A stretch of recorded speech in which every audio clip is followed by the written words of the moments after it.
I'm sorry for being late. I was trying to use this phone. This is not the new quality that I was talking about, but yeah, I got a new phone. Um, I would now need to basically get what do you call it? I ordered a 4K webcam, so we're improving. FJ Super, what up, my boy? I'm sorry, my guys. Sorry for being late. I was trying to actually use this phone temporarily. I bought a new phone. I think you can see the difference in quality. But the quality is gonna improve. Camera quality 4,000 times better though. I mean, I had to, but this is just the beginning, my guy. I ordered a 4K streaming camera, which is going to be coming. Um, well, baby, you good man, but who you got? William Gomez or Robert Ruchala? Wait, which fight is this? Let me actually check. Audio is better too. Wow, I actually didn't consider that. Okay, that's good. But wait up until the 4K webcam comes. Oh my flipping goodness, guys! The shit that I have planned for you, this channel, the quality of the shorts and the quality of the standard videos is gonna be exceptional. Let me check which fight I'm actually.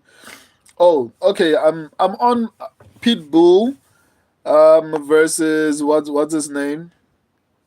Pitbull versus Losene Keita. Ruchala.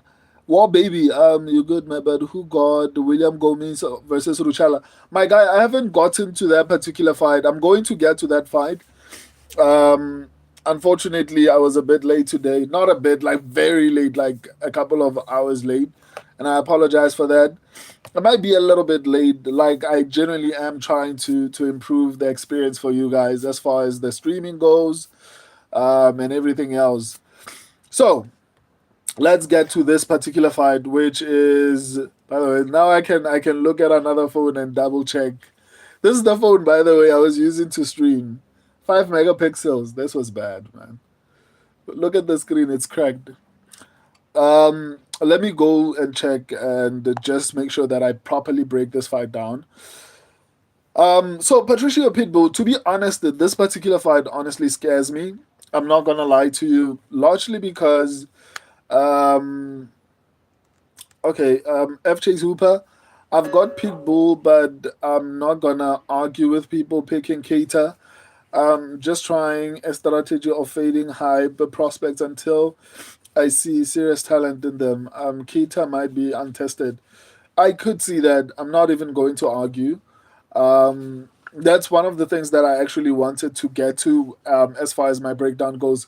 I feel like, despite the fact that I'm picking Keita, I genuinely do feel like the guy is honestly untested, and I feel like we give him too much credit. I'm also, to be honest, just picking him purely from my strategy. I don't have any. Oh, well, I have good reasons. Obviously, I feel like Keita is a decent prospect, but unfortunately, prospects haven't been performing exceptionally well, especially this year. Like I said when when we were speaking, FJ Hooper, I remember telling you that I think you would have had more success fading prospects this whole year than if you had picked them, because ultimately it just feels like a lot of them have lost versus those that have won, and those that have won are people like, and Hamza Chimaev is not even a prospect. Like he doesn't count.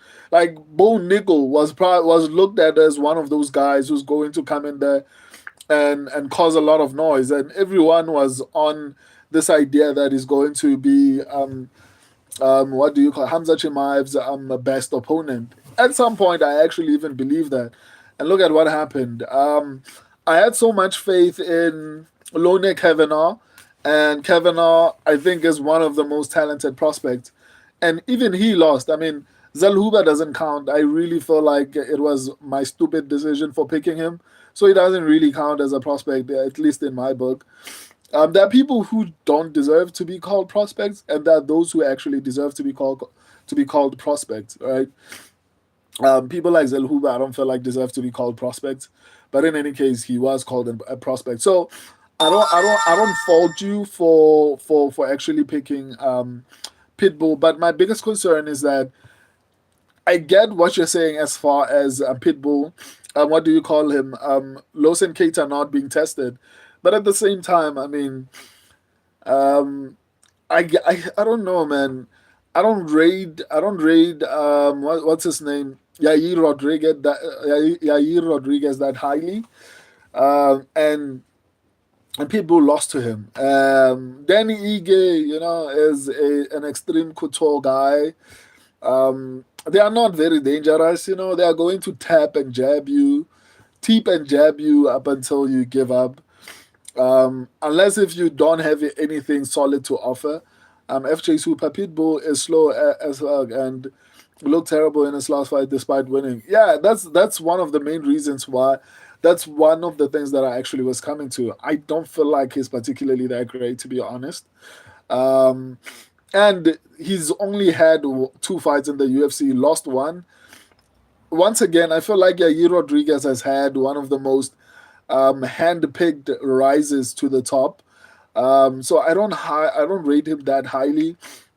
I felt like every high. I mean, he lost the via submission to Brian Ortega. And Brian Ortega, I'm not saying he's bad. I'm just saying, man, like there are certain people that you need to be able to beat, and I feel like Yair Rodriguez doesn't really beat anyone who doesn't stand with him. If you stand with Yair, then most likely you are probably going to be you're going to lose. But if you have some level of wrestling, it doesn't have to be elite. You're going to succeed. And I feel like the fact that Pitbull lost is a bad sign for me. At the very least, for me, it just looks like he's bound to actually lose this particular fight. Let me actually go a little bit deeper. Um, man.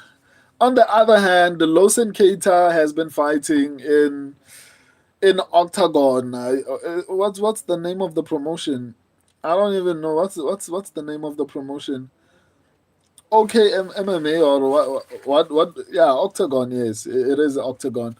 And I mean, man, and I don't like his finishing rate. He has like I don't know, man. He has like a 62% finishing rate, and for a prospect, if you're going to be a dangerous prospect, you need to be able to at the very least destroy everyone outside the UFC, man. That's how I view prospects. Like you don't even if you're destroying everyone outside the UFC, fine. We can say, well, he's still untested. But if you're having competitive matches, but at the very least he was a champion and a double champion. Let me actually go through his recent wins. Maybe that will give me a better understanding. Okay, his last opponent was 21-8. I think that's pretty good. The opponent before that was 12-1, good. 16-1, good. 17-4, good. 10-2, good. Lost to a 10-2 guy. Beat a 5-1 guy, good. Beat a 8-1 guy, good. 39-7, good.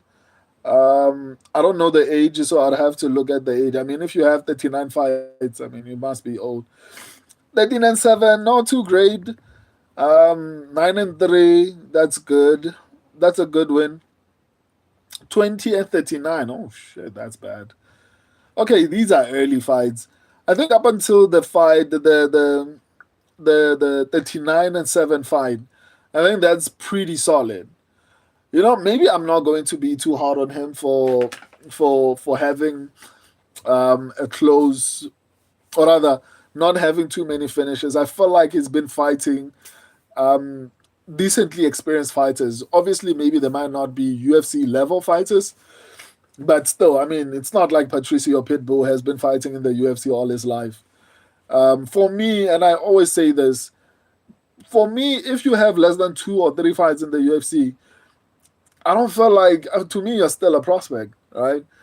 Um, Pitbull, I mean, he performed really well. He showed good signs, but still, it doesn't feel like he's elite, man.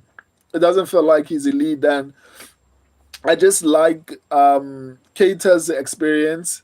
If Keita was coming in and has been fighting guys who are 8-1, 8-2, or 8-7, I would be a little bit concerned. Like he's been fighting really experienced guys, and even though they are not UFC level, I mean, Pitbull has only faced the two fighters who are UFC level, so it's not like his experience is any way better.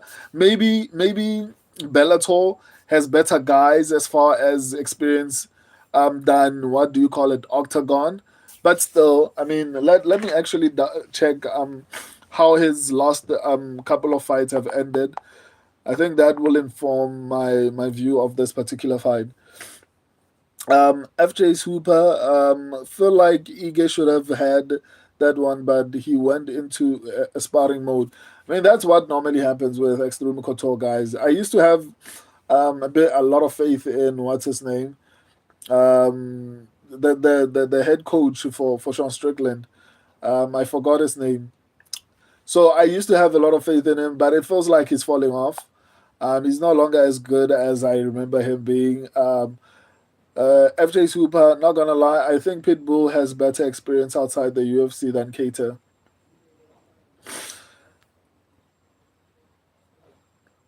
Based on what? Obviously, maybe if you're talking about name value, then cool. But if you're talking about level of fighters or recent at the very least, I don't know, man. I don't know. If you're purely talking about name value, then cool. I'm not gonna disagree with that. Probably Pitbull has fought better names than Keita. But as far as experience goes, I feel like Keita has been fighting pretty decently experienced fighters. Some of them have lost like once. That's why I'm trying to actually check how his last fights have ended. Okay, 2025, he won a fight via finish in the second round. Um, Bellator is better than Octagon.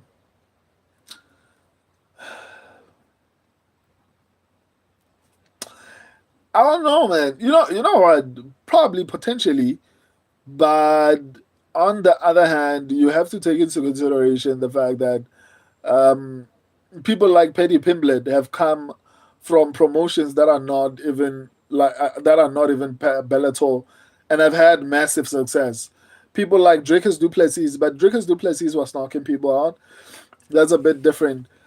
Just because someone fought in Bellator doesn't necessarily mean they are going to be exceptional, right? I think Michael Chandler has had hand-picked fights. I think even people who aren't ranked can beat Michael Chandler. I feel like there are so many. I don't know, man. I don't know. I guess we'll just have to wait and see. This is a tricky one, and I'm not gonna sit here and lie to you and say the age did not influence my decision because it did. Um, F Chase Hooper, even though I don't rate Bellator fighters in the UFC, cool. I get your point, right? But for me, it's kind of hard to give props to Bellator when I feel like for me, Bellator might have a bit more talented fighters, but it's not many of them. It's one in a few, and I feel like Patricio Pitbull is past his prime at this point. There's a massive age difference. Both of them are not particularly experienced in the UFC, to be honest. Sure, Pitbull maybe might have been fighting at a higher level, but still, I generally do feel like Keita might have a bit of an advantage as far as youth goes, as far as speed goes, especially on the feed. Um, I mean, the last time he lost was in 2023, and it wasn't it wasn't a loss per se. It was an injury, right? Obviously, maybe you can say it was the other guy who caused it, but still, it wasn't necessarily a loss. It was basically an injury. So technically, this guy is actually undefeated. Two division champion, if I'm not mistaken. But yeah, I guess we'll just have to wait and see, man. In no way am I saying I'm confident. The prospects have been losing. So if you want to go with Patricio Pitbull, then I will respect that. Just that the main reason why I'm not picking Patricio Pitbull is that Patricio Pitbull to me is still like a prospect. He's not. It's not like we're talking about a UFC veteran here. He's not a UFC veteran.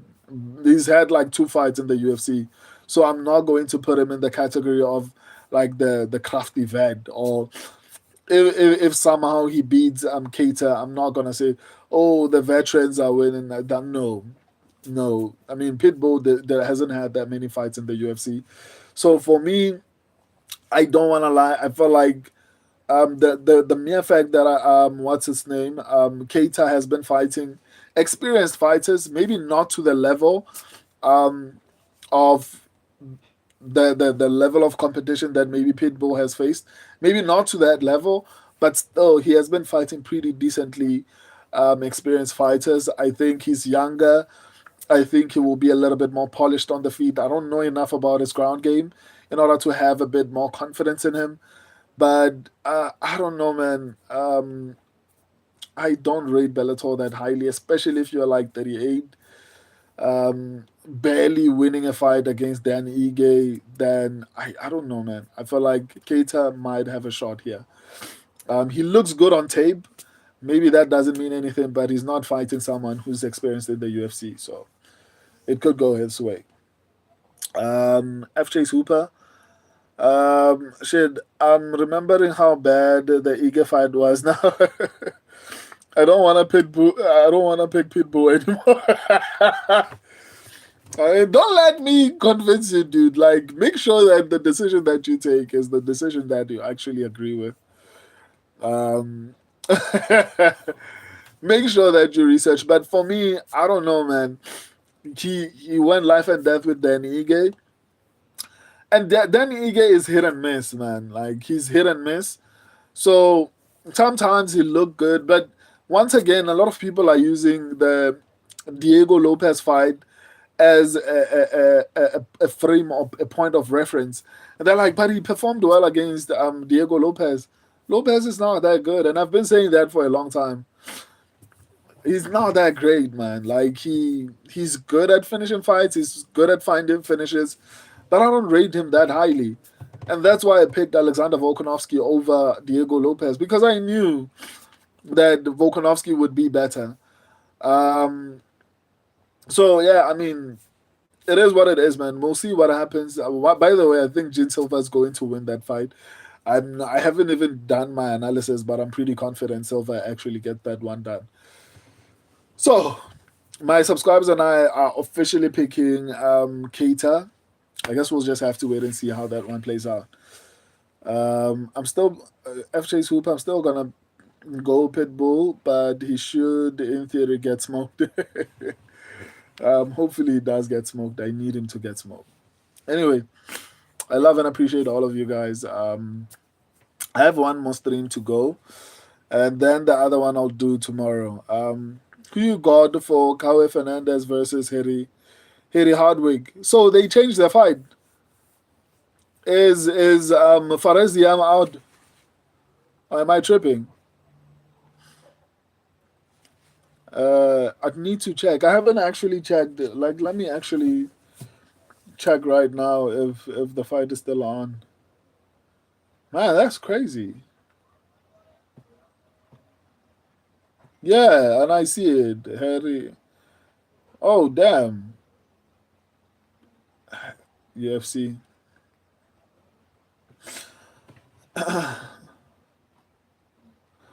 So I don't want to sound insensitive. So Faraz Ziam pulled out because there was a death in the family. Come on, come on. I don't know if Faraz Ziam is going to be a champion, man. I fully understand where he's coming from, but if it's not his, even if it was one of his siblings, man, you fight for a living. It's not like you are a therapist, then you need to be emotionally stable. Maybe you need emotional stability when you're fighting, but I mean, pulling out because of a family death, man, that's crazy. But all respect to him, but I don't know, man. I don't feel like that's a sign of a future champion. And I'm not saying like I'm not. I'm for fighters. Um, Fluffy won his Dana White's Contender Series fight after his father passed. That's what I'm saying, dude. Like we get it. We get. I hope I'm not trying to be insensitive, right? But I mean, I'm not going to like he. You can't pull out because there was someone who passed away in the family, dude. Especially because it's in France, dude. Like you can still be with your family. Maybe you don't want to get distracted. Maybe you can spend a little bit of time with them and then go lock in and but people do things differently. I don't know. It doesn't feel like that's a mark of a champion, man. Like a champion needs more than just great. A champion, I mean, a champion needs more than just skill. Like a champion needs something else deeper. And and pulling out for that. Shout out to him. Let me not even criticize it. I just don't know if it's a sign of a future champion. But hey, it is what it is, man. Let's go to the next fight, my people. I love and appreciate all of you. I have one more fight to go. FJ Super. It sounds like a strange reason, but understandable. Yeah, it's understandable. I'm not gonna criticize it, but it doesn't sound like he is fully locked in. Maybe I'm wrong. We'll see. I just don't feel like that's a sign of a future champion. I don't even know he's going to even make it into the top five, but we'll see as time progresses. Let's go to the next fight. Deuces.